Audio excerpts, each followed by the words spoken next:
Nós já estamos de volta com Manhã da Piedade e agora o nosso assunto é dengue. Pois é, gente, os casos de dengue registrados em Minas Gerais voltaram a assustar este ano. De acordo com dados da Secretaria de Estado de Saúde atualizados ontem, Minas Gerais já registrou mais de 81 mil casos prováveis da doença este ano, viu? Isso aí em todo o estado.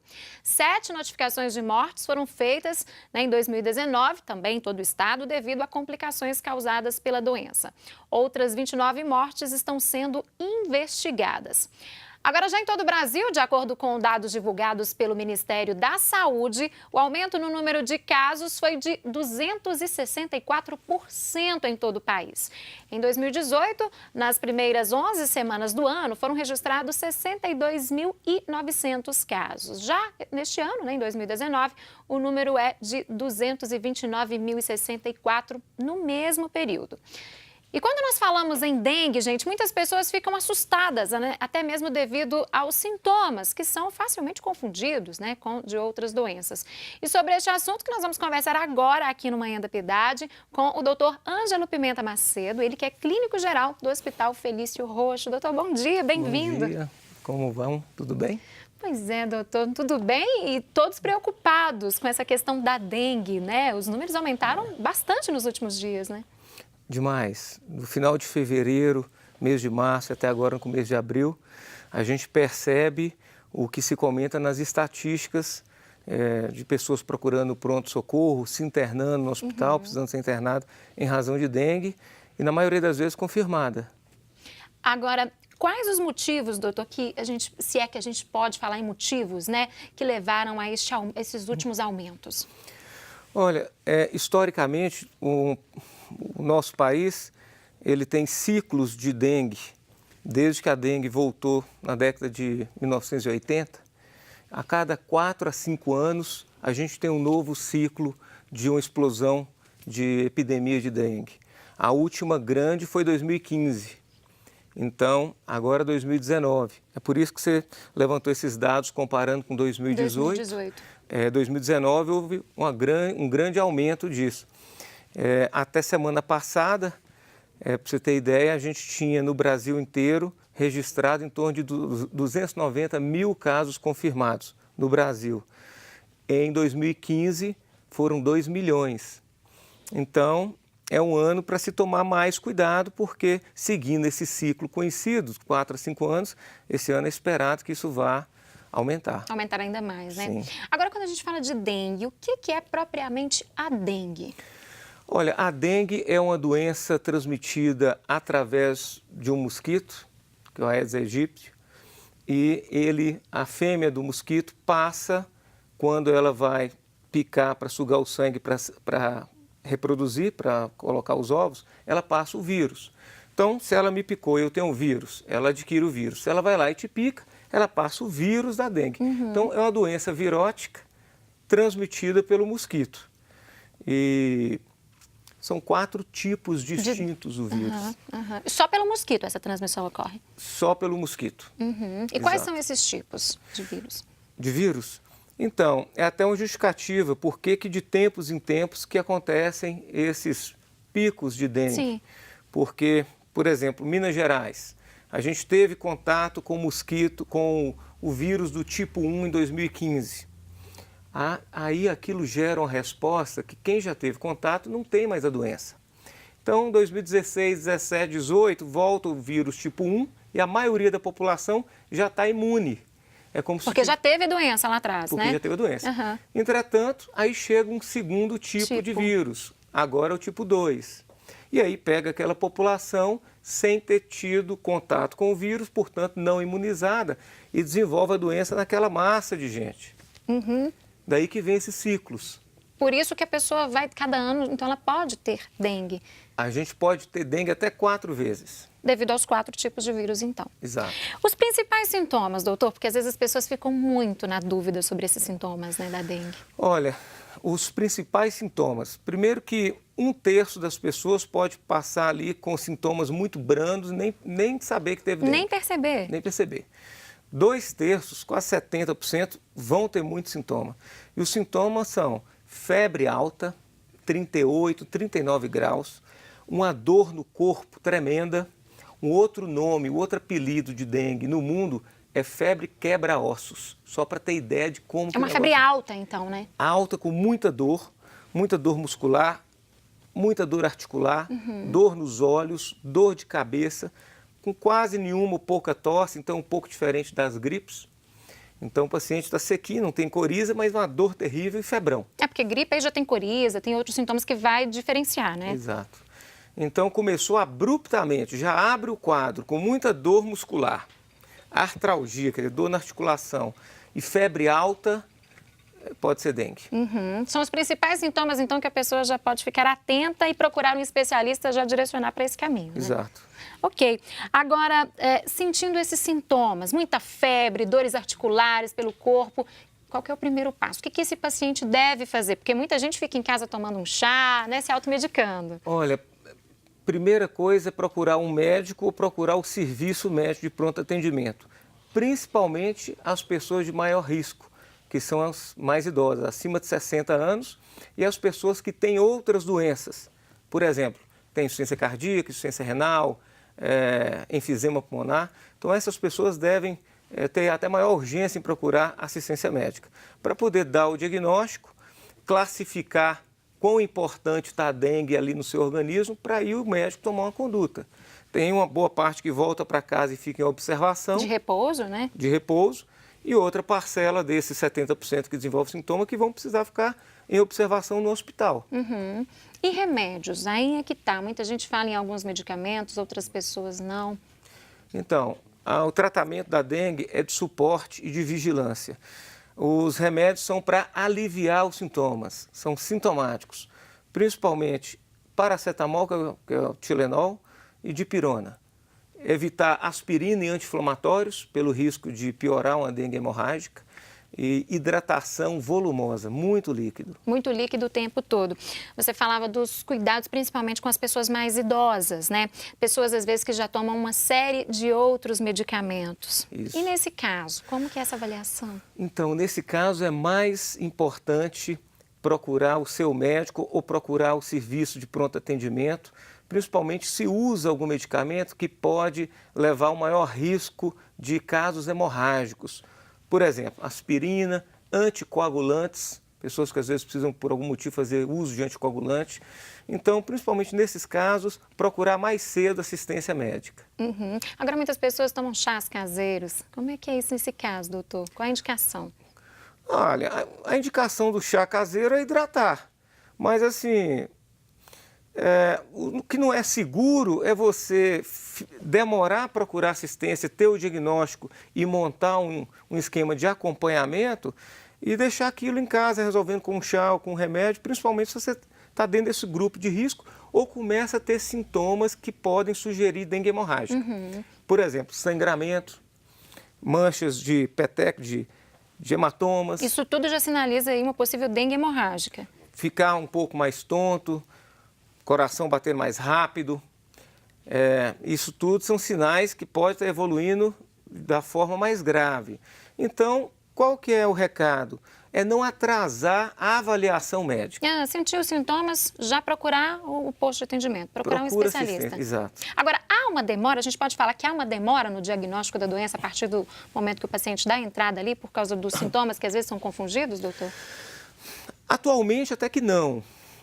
Vou te explicar por quê. Há um tempo atrás existia disponível só a pesquisa pelo anticorpo que a gente desenvolve contra a doença, e esse anticorpo demorava 6, 7 dias para começar a aparecer. Então era um período que você não dava o diagnóstico aqui.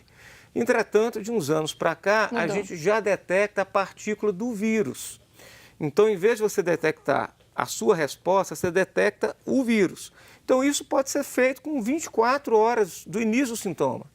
Então, começou a ter febre. No dia seguinte, esse exame já é capaz de detectar a presença do vírus. Entendeu? Hoje já tem uma agilidade nesse processo, então. Sim. E é um exame que consegue detectar quando é o primeiro episódio até em 90%, segundo episódio em torno de 80% dos casos. E já suspeitando, o médico já pede esse exame, então, ao paciente. Muito disponível. Chega no pronto atendimento, tanto serviço privado quanto público, Sim. é disponível o exame. Então você já tem uma resposta muito mais rápida do que era no passado. Tem uma pergunta para você, doutor. É Carolina Avelar, lá do Betânia. Um abraço para você, Carolina. Obrigada por participar. Ela quer saber o seguinte: a melhor forma de prevenção continua sendo a eliminação de focos do mosquito transmissor da dengue? Atualmente, ainda assim, a melhor forma de prevenir é não deixar ter criadouro para o mosquito colocar os seus ovos e dali reproduzir. E essa é a melhor. A parte individual, principalmente no final da tarde, início da noite, roupas e repelente.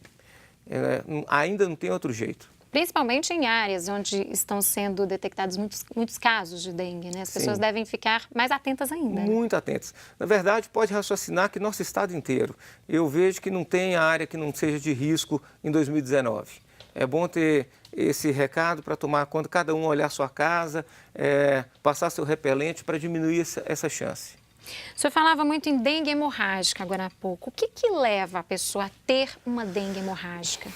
Então, olha, uma parte das pessoas que desenvolvem a dengue clássica, elas podem desenvolver a forma grave da doença, que é a dengue hemorrágica. Sim. Então, os mais velhos têm maior risco de desenvolver isso e as pessoas que já tiveram dengue alguma vez.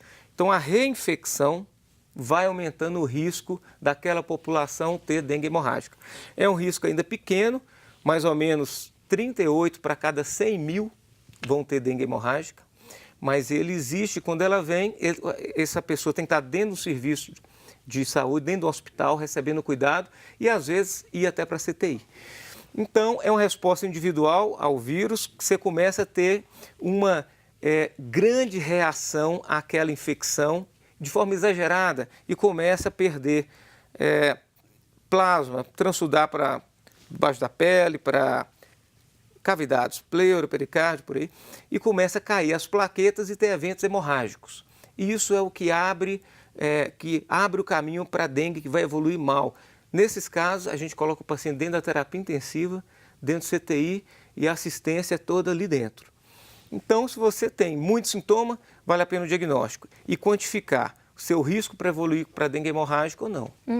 A pessoa que tem a dengue pela primeira vez, pode evoluir para dengue hemorrágica? Pode, mas não é tão comum. Tão arriscado quanto um segundo, ou terceiro ou quarto episódio. Primeiro é detectado dengue comum, depois é que esses sintomas podem ou não evoluir, é isso? Normalmente, os sintomas que anunciam que vão evoluir para uma dengue hemorrágica, eles vêm no final do período de 3, 4 dias de febre. Então, por exemplo, a pessoa começou a fazer um febrão, 38, 39 graus. 3, 4 dias, todo mundo está evoluindo mais ou menos igual.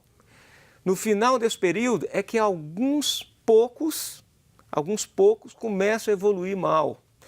O restante, a maioria, começa a melhorar.